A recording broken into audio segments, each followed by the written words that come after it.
une nouvelle vidéo et il s'agit du premier challenge de cette année 2025 qui est celui organisé par Nina Quill depuis maintenant 5 ans, le Romantasy Challenge qui aura lieu du 15 février au 15 avril sur 2 mois. Alors cette année, Nina a fait le challenge un petit peu plus simple que l'année passée. L'année passée, elle avait fait des équipes avec plusieurs booktubeuses, il y a des sagas. Là, cette année, il y a eu plusieurs raisons, dont entre autres le fait que Nina prépare petit à petit sa future maison. Donc elle a fait plus simple, elle a fait un bingo. Et elle a orienté la thématique, les templates sur les romantasy polaires qu'elle adore, qui sont chers à son cœur. Et donc dans le bingo, il y a 9 catégories. Et il y en a 3 qui ne sont pas liées au livre, mais à la littérature, enfin, à comment est-ce qu'on est. Je vais vous le mettre ici. Vous avez donc chocolat chaud, boire un chocolat chaud, un thé ou un café.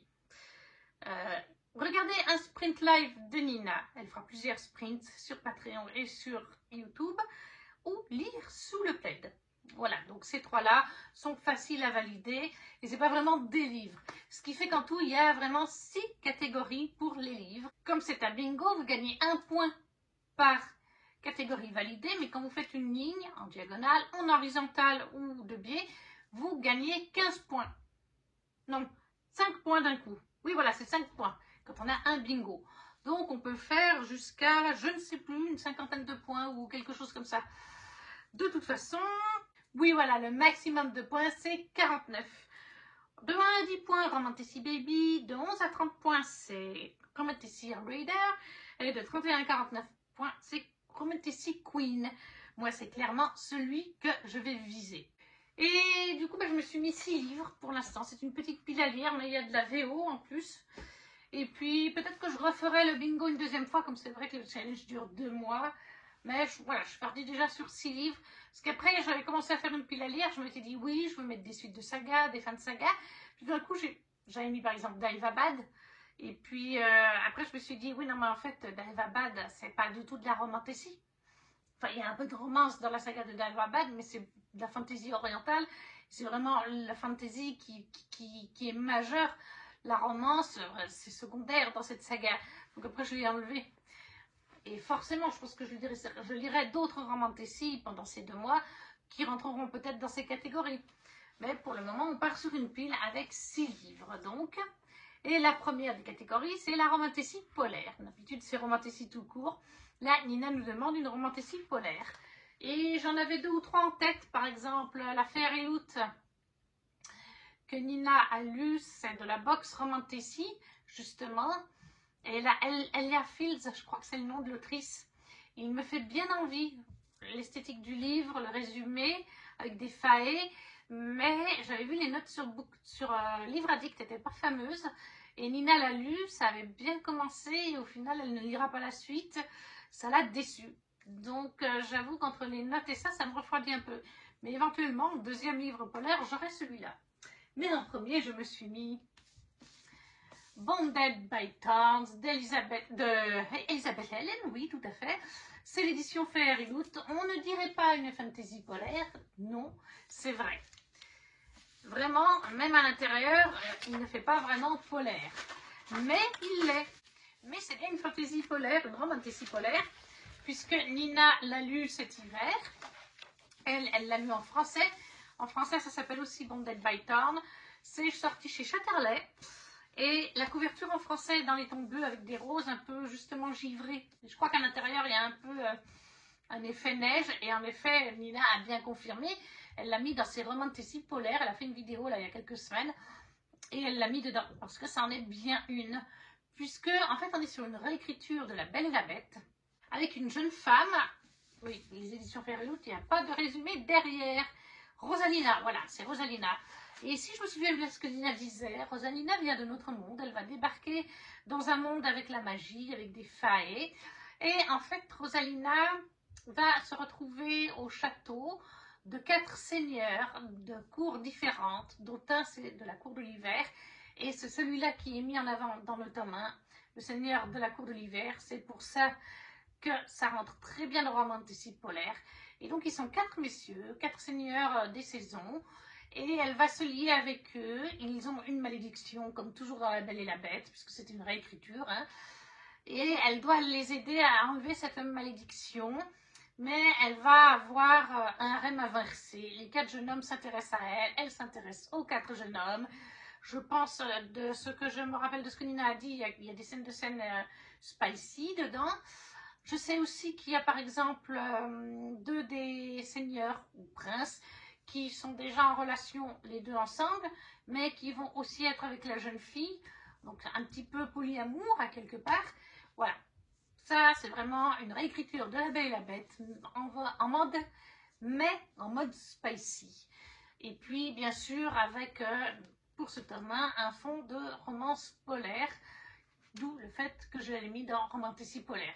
Je fais même pas le résumé au complet parce qu'on l'a vu tourner partout. Et puis de toute façon, c'est marqué, c'est décrit comme une réécriture de La Belle et la Bête, spicy. Donc c'est les éléments principaux à avoir pour ce livre-là. Donc Elisabeth Helen, Banden by Thorns, l'édition Fer et Loot. Pour Romantici polaire, en français, c'est sorti chez Chatterley, aussi avec le même titre. Ensuite, en deux, nous avons Créatures fantastiques. Et là, j'y ai mis. De toute façon, ce sera pour le mois de mars. Parce que Bonded Python, je dois le lire en février. Divine Darkness, le tome 1 d'Anatrice. Que Redmoon Mandy m'a mis, donc, et que j'ai choisi de lire pour le mois de mars. Donc, et là, c'est chez Romantici, chez Hugo, filiale Romantici. Donc, on est dans la thématique. Une offrande de chair et de sang destinée aux plus dangereux des dieux. Danaé est la fougueuse princesse rebelle du royaume souterrain réservé aux humains hérétiques. Sous les florissantes contrées régies par les Phaédras, de puissantes divinités aussi vénérées que redoutées, Sun, dieu de la lumière, décide de se marier. Contre toute attente, il choisit pour épouse Danaé. Or, son frère ennemi, Night, dieu des ténèbres, vient contrarier ce projet en séquestrant sa fiancée. Night pose à sa captive un ultimatum visant à déclencher une guerre contre Sun. Pour éviter la destruction de son peuple par le dieu, la jeune femme accepte de jouer le rôle de sa maîtresse en public et d'intégrer la cour impitoyable des elfes de nuit, vampires et loups-garous qu'il dirige d'une poignée de fer. Au cœur du royaume obscur qui respire le mystère et le vice, auprès d'un Phaédra cruel dont les ténèbres divines la fascinent à son insu, Danaé devra affûter son instinct de survie, son courage, ainsi que toutes les armes à sa portée. Voilà, pour Créatures fantastiques, Divine Darkness, le tome 1 d'Anatrice, chez Hugo, dans leur filiale Romantici. Je sais que ça rentre dedans. Bah déjà, rien que là, on vous parle de vampires et de loups-garous. Oui, voilà. Et je crois qu'il y a aussi des sirènes, des faées, des dieux. Enfin, il y a beaucoup de créatures dans ce... Et c'est du Anatrice. En général, il y a des créatures de diverses sortes dans ces fantaisies. C'est le cas aussi avec la Guilde des Ombres. Donc, clairement, j'y vais les yeux fermés. Donc, ça, c'est pour Créatures fantastiques. Ensuite, le troisième livre que je me suis mis, c'était avec une carte. Et je voulais aussi avancer des sagas, parce que là, c'est bien joli, mais j'en débute. Alors que j'en ai genre 160 encore en cours. Et que mon but cette année, c'est d'avancer et d'en finir. Mais voilà, c'est pareil. Je voulais mettre le tome 2, le tome 3 de comment elle s'appelle, Roshani Shoshki, Les Loups Dorés, et en fait c'est pas vraiment de la romance, donc je pouvais pas. Alors pour la carte, j'ai mis L'Héritier Insoumis de Daniel L. Jensen, le tome 3, dans l'univers du Pont des Tempêtes, dans la très belle édition de chez Brajlon. Voilà, qui se présente comme ça. Alors attendez, je vous ai caché le monsieur. Et puis comme ceci. J'ai terminé, et de toute façon on a une carte, puisque Brajlon nous a sorti une carte au verso qui n'existe pas. Après, est-ce qu'il y a une carte? Je crois qu'il y a une carte quand même. Non, il n'y a pas de carte. Mais il y a une carte grâce à Brajlon, donc ça compte quand même comme un livre avec une carte. Merci Brajlon pour le coup, puisque là on est totalement dans de la Romantici. Dans ce tome 3, on commence un nouvel arc dans le Pont des Tempêtes, dans l'univers du Pont des Tempêtes, puisqu'on fonctionne par duologie. Les deux premiers livres, c'était sur 2 personnages, et là, c'est sur 2 autres. Et les tomes 5 et 6 seront encore sur 2 autres. Mais à chaque fois, c'est des romances. Soldate dans l'âme et héritière d'un empire, Zara a fondé sa vie sur 2 certitudes. La première est que la famille Valiant a assassiné sa mère. La seconde, que sa quête de vengeance mettra chacun d'entre eux dans la tombe. La guerre sans fin entre Maridrina et Valcota fait rage depuis des générations, tuant par milliers parmi le peuple de Zara. Alors qu'elle reçoit le commandement de la cité convoitée de Nerastis, elle est prête à tout pour détruire les forces maridriniennes qui s'opposent à elle, et pour tuer le prince Valiant qui les dirige. Cependant, une rencontre de hasard avec un maridrinien anonyme et étrangement attirant amène Zara à se demander si les violences qu'elle a commises au nom de la justice n'étaient pas plutôt des crimes. Et chaque nuit, quand elle rejoint cet homme, elle trouve dans ses bras une passion ardente ainsi qu'un terrain d'entente. Mais lorsque les identités sont révélées au grand jour, Zara doit décider si elle donnera une chance à la paix ou si elle répondra à l'appel des tambours de guerre. Voilà, donc le tome 3 dans l'univers du Pont des Tempêtes, l'héritier insoumis de Daniel L. Jensen chez Brajlon. Et d'ailleurs, c'est ce mois que sort le 2e tome, donc le tome 4 de cette saga. C'est aussi pour ça que je l'avance, comme ça je suis à jour juste avant sa sortie ou pendant. Et c'est pour la catégorie carte uniquement parce que Brajlon nous a mis une carte dans le verso des jaquettes. Ensuite, en 4, nous avons un livre bleu. Et là, je n'ai pas été chercher très loin, il me fait très envie. Il y en a beaucoup dans ce que j'ai reçu dernièrement qui me font très envie. Hair de Saba Attir, l'édition Fairyloot, qui est dans les tons bleus. Et même l'édition anglaise classique est dans les tons bleus aussi. Il y a une montagne avec un fond un peu bleu. Là, c'est l'édition Fairyloot que je trouve mais trop belle. Absolument trop belle. Je vous l'ai présenté il n'y a pas si longtemps que ça. Même là, il y a du bleu. Il y a du bleu de partout. C'est bleu, c'est bleu. Ah ben voilà. La couverture standard ressemble un petit peu à celle-ci. Et moi, ça va taillir. J'ai beaucoup aimé. J'ai commencé une ombre sous la sang, une ombre dans la braise. Voilà. Qui est ressorti chez Big Bang en relié. Et j'ai adoré le tome 1. J'ai le tome 2 dans ma palle. J'ai hésité d'ailleurs avec le tome 2. Mais celui-là me fait aussi très envie et il faut que je descende ma pile à lire de Fairyloot. Parce que je suis abonnée à la Fairyloot Young Adult depuis complète, la box, depuis 2022, avril ou mai 2022. Donc chaque mois je reçois un livre, donc 2023, 2024 et la 2025, chaque mois je reçois un livre, donc ça fait déjà 12 par année. Ensuite, j'en ai commandé quelques-uns, des éditions exclusives, des suites ou des choses comme ça. Donc, de base, j'en avais un bon tas, une bonne quinzaine, quelque chose comme ça, même si j'en lis 3 ou 4 par année. À la base, en 2022, c'était le cas, j'en ai eu 3, je crois. En 2023 aussi, j'en ai eu 4 ou 5. En 2024, j'en ai eu plus, j'en ai eu 9 ou 10. Mais le problème, c'est que depuis 2024, depuis avril 2024, ils ont sorti la Romantasy Book Only, que je prends aussi. Donc ça fait 2 livres Fairyloot en anglais par mois que je reçois. Et là en 2025, parce que j'ai pas envie d'arrêter mes abonnements, je suis très satisfaite, ça fera 24 livres. Et pas 12. Donc, et déjà en 2024, ça en a fait peut-être une vingtaine, puisque ça a commencé au mois d'avril, donc à peu près 20 livres. Et encore, parce que j'ai reçu 3 suites que je me suis précommandées, que j'avais lu les tomes 1 chez Fairyloot. Donc, c'est un objectif de lire au minimum 14 livres en anglais cette année, dont au moins une dizaine au moins de chez Fairyloot. C'est pour ça aussi, et puis il me fait très envie, comme d'autres que j'ai reçus dernièrement, mais je ne savais pas s'il rentrait bien pour le challenge ou pas. Celui-là, oui, ça va. Dans les mots-clés, il y a romance. Je vais vous lire ça de suite. En plus, c'est une duologie, donc c'est pratique. Comme ça ne durera pas 3 ans. Et du coup, les mots-clés nous disent Young Adult, Fantasy, Romance, Aventure, Fiction, Action. Donc là, vous voyez, on est totalement dans ce qu'il faut. Et pourtant, c'est un livre de la box Young Adult, c'est pas une Romantasy Book Only. Un orphelin, un paria, un prince. Oui, j'ai été traduire sur Google. Et un tueur qui mettra un empire à genoux. Ayant grandi dans les bidonvilles de Kegari, Hayes a connu sa part de souffrance. Une vieille tragédie attise son besoin de vengeance, mais c'est l'amour de son peuple qui la propulse, jusqu'à ce qu'une erreur impétueuse la conduise dans une prison incontournable où les braises de sa colère s'enflamment.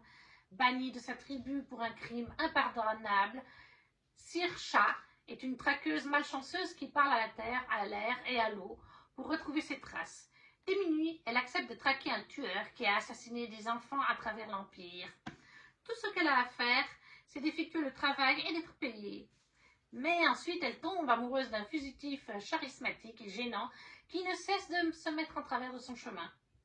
Qu'il est le prince héritier de l'Empire, neveu d'une impératrice célèbre et vénérée, mais il répugne à répandre le flambeau lorsque sa tante démissionne. En tant que fils de l'empereur le plus détesté de l'histoire de son peuple, il comprend mieux que quiconque que le pouvoir corrompt. Lorsqu'un nouvel ennemi vicieux menace la survie de l'Empire, qu'il doit se demander s'il peut s'élever au-dessus de sa lignée tragique et être l'héritier dont son peuple a besoin. Et donc, eh bien, oui, on entend, il y a de la romance là-dedans, il y a 3 ou 4 points de vue différents.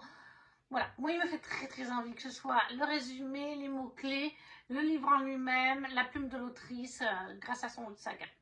Donc, Hair de Sabaa Attir, le tome 1, en édition Fairyloot, donc en anglais, pour un livre bleu. C'est totalement dans les tons. Ensuite, un livre de plus de 300 pages. Donc là, je sais qu'il fait plus de 300 pages. Il en fait combien? Oui, 700 et quelques. Le tome 2 des couronnes de Nyaxia de Carissa Broadbent chez Bookmark, l'édition Lost Kingdom, la très belle édition reliée.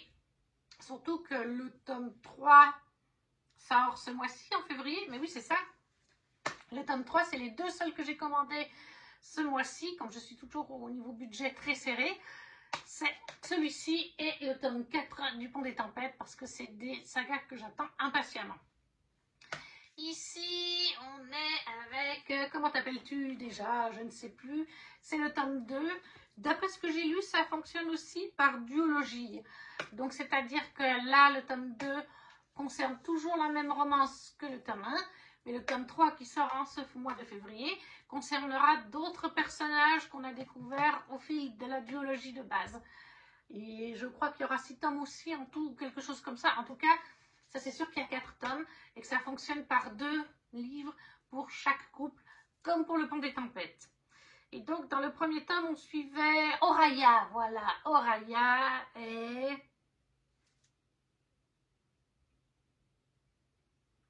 Rain. Oraya et Rain. Oraya, c'est la fille adoptive du chef des vampires qui règne actuellement sur le royaume, mais elle est humaine. Ce n'est pas une vampire. Donc, c'est une chose un peu fragile, même si elle a appris à se défendre avec son père, etc., qu'elle est très douée. Et Oraya a décidé qu'elle allait participer au Kejari avec son père, parce que le Kejari, c'est une série de combats, d'épreuves, qui ont lieu à une certaine période précise et qui permettra aux gagnants de demander à la déesse qui encourage le Kejari un vœu.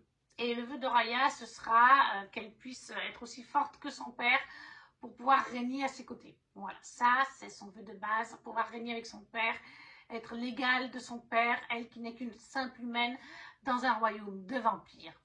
Et lors du Kejari, elle va donc rencontrer Rain, comme je vous ai dit.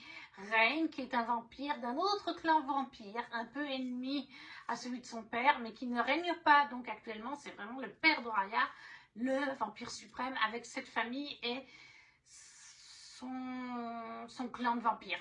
Lui fait partie d'un autre clan. Mais ils vont devoir s'allier, parce que le Kejari, c'est aussi ça. C'est devoir faire des alliances avec d'autres ennemis, jusqu'à la dernière épreuve, c'est le but où là, il faudrait normalement se battre l'un contre l'autre. Donc, elle va s'allier avec lui et bien sûr qu'il va y avoir de la romance entre eux deux. Vous imaginez bien, là, le Kejari est maintenant fini. Je ne vous dirai pas comment il finit, mais on est dans la suite. Il y a eu pas mal de retournements de situation sur la fin, même si certaines choses, on pouvait le sentir venir. Mais j'ai très hâte quand même de me lancer dans ce top 2. Ça a quand même été un 20 sur 20. 19 sur 20, un mini coup de cœur quand même pour le tome 1. Donc voilà, le tome 2 des Chroniques de Nyarsia de Carissa Broadbent, qui est Le Roi Maudit et la Couronne Sanglante. J'ai bookmark dans l'édition Lost Kingdom pour un livre de plus de 300 pages. Et au moins, ça me permettra soit d'être à jour si je le lis d'ici fin février, date à laquelle sort le tome, je crois qu'il sort le 19, le troisième, soit d'avoir avancé dans une saga. Et avancer les sagas, c'est bien aussi. Il n'y a pas juste à se mettre à jour. Avancer ou finir ou mettre à jour, de toute façon les trois sont bien. Et en dernier, nous avons donc Le Vétéran de Tapal. Alors là, j'ai quelques livres en vétéran, mais je ne sais pas forcément si c'est de la romantécie. C'est toujours le même truc. Il y en a par exemple, c'est les Percy Jackson, le spin-off et tout ça. C'est pas de la romantécie pour moi, c'est de la mythologie grecque. Donc du coup, un des plus anciens, mais c'est pas le plus ancien, c'est Ash Princess, le tome 1 de Laura Sebastian, aux éditions Le Livre de Poche, que j'ai reçu dans un swap. Laura Sebastian, j'ai commencé son autre saga, il faudrait que je continue. Je l'ai commencé en e-book par contre, par manque de place, avec les Sœurs Souveraines, le tome 1 c'est. Il faut aussi que je continue. Hein. Mais là, on nous dit, quand j'avais 6 ans, le Kaiser a tué ma mère. Pendant 10 ans, j'ai vécu comme une morte, l'ombre de moi-même à la merci de mes tortionnaires. On m'a volé mon nom, mais je ne serai jamais Lady Thora. Je m'appelle Théodisia Eirene Huzara. Comme ma mère avant moi et toutes mes aïeules, je suis une reine de feu et le sang du dieu coule dans mes veines. Quoi qu'il m'en coûte, je reprendrai ce qui m'a été volé. Je le mets en romantaisie parce que j'ai cherché dans les mots-clés. Alors j'ai eu Love Triangle. Bon, ça j'aime moins, mais voilà, Love Triangle, ça veut dire qu'il y a de la romance. Et je crois qu'il y avait quand même le mot-clé romance dans les mots-clés sur Booknode. En tout cas, il y avait Love Triangle. Donc à partir de là, on sait qu'il y a de la romance. Comme dit Nina, même s'il y a un peu de romance, même si c'est beaucoup de fantaisie, ou le contraire, beaucoup de romance et un peu de fantaisie, tant qu'il y a l'un et l'autre, on peut le classer en romantécie. Voilà. Et même des trucs romantécie, même parfois dans notre monde, hein, on peut le classer en romantécie. C'est juste que là, je voulais vraiment que ce soit à peu près équivalent pour les livres qu'il y a là. Je pense quand même que celui-là doit l'être aussi, vu que c'est marqué Love Triangle en mots-clés. Mais voilà, H Princesse de Laura Sebastian, le tome 1. Comme j'ai beaucoup aimé Les Souveraines, et je vous dis, il faut que je continue cette autre saga de l'autrice. Et on a fait le tour de cette petite pile à lire. Elle n'est pas très grosse. Sur 2 mois, c'est clair et net que ce sera lu. Après, comme dit Nina, on peut recommencer la pile à lire. Voilà, on peut faire x2, donc 12 livres. Je verrai au fil de mes lectures, c'est possible. Là, j'ai commencé, donc je ne pourrais pas le compter dans le challenge parce qu'il commence quand même dans 4 jours. Mais j'ai commencé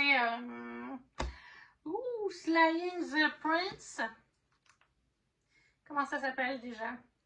Slaying the Shadow Prince de Helen Shower en e-book que je me suis pris sur Amazon parce que tout simplement que c'est une sorte de stone spin-off dans l'univers des Gardiens de Tesmar, des légendes de Tesmar, d'Helen Shower, paru chez Corrigan Édition, mais il y a en fait en anglais, il y a une saga de romance monstre, ça s'appelle, où plusieurs autrices publient un roman, mais c'est pas une saga en fait. C'est des tomes qui sont individuels chacun d'eux, mais qui sont connectés à une de leurs sagas. Et Helen Shower, ce tome-là, est lié à la saga de Tesmar, des légendes de Tesmar. On y retrouve Wilder, mais c'est un personnage secondaire. C'est un livre qui tourne en fait une romance autour de son maître, Taelmir, j'ai du mal à dire son prénom. Et en ayant parlé avec plusieurs personnes, il y a des gens qui m'ont dit qu'Corrigan ne traduira pas cette nouvelle. Enfin, cette nouvelle, c'est pas une nouvelle, c'est un tome. Et en l'occurrence, Nina en parlait encore dans une vidéo, je crois dans les meilleures lectures de l'année. Elle reparlait des légendes de Tesmar et elle disait que si on a la capacité de lire en anglais, il faut lire Slaying the Shadow Prince. Et idéalement entre les tomes 2 et 3 de la saga, parce que ça explique bien des choses, ou ça donne des compléments d'information. Et moi, je trouve en effet qu'il est vital, ce truc. J'étais à 4% de lecture qu'on rencontrait l'aigle, oui, c'est un aigle, un hawk, oui, c'est l'aigle, Thérence qu'on voit dans les 2 premiers tomes de la saga. Voilà. On rencontre, on sait à qui il appartient dès le début de ce tome. Et il y a aussi, mais je ne sais pas si c'est pas Carissa Broadbent. Attendez, je vais vous dire. Puisque ça fait partie d'une saga en 5 tomes. Enfin, une saga entre guillemets. C'est juste que c'est pas connecté les uns aux autres. Mais il y a aussi du coup, oui c'est bien ça, Carissa Broadbent, Slaying the Vampire Conqueror, qui je pense doit être dans l'univers des couronnes de Nyaxia aussi. Donc voilà, ça fait déjà deux sagas que je lis, où il y a un tome spin-off qui existe dans cette saga de romance monstre. Donc voilà, mais je pourrais pas le compter parce que j'ai commencé il y a déjà 2 jours. Et je pense que j'aurai fini d'ici à ce que le challenge commence. Mais c'est pour vous dire que voilà, il y a des tomes qui peuvent se rajouter ou des one-shots au fil de mes lectures de ce mois de février, fin février, mars et début avril. Mais voici la petite pile à lire de base. Et la vidéo est à présent terminée. N'hésitez pas donc à me dire si certains de ces livres vous les avez lus, s'ils vous font envie, si vous ne savez pas quoi mettre, un petit emoji, ça fait toujours plaisir, ça soutient la chaîne, tout comme le petit pouce. À partager la vidéo si le cœur vous en dit. Et nous on se retrouve très vite pour une prochaine vidéo. Ciao ciao!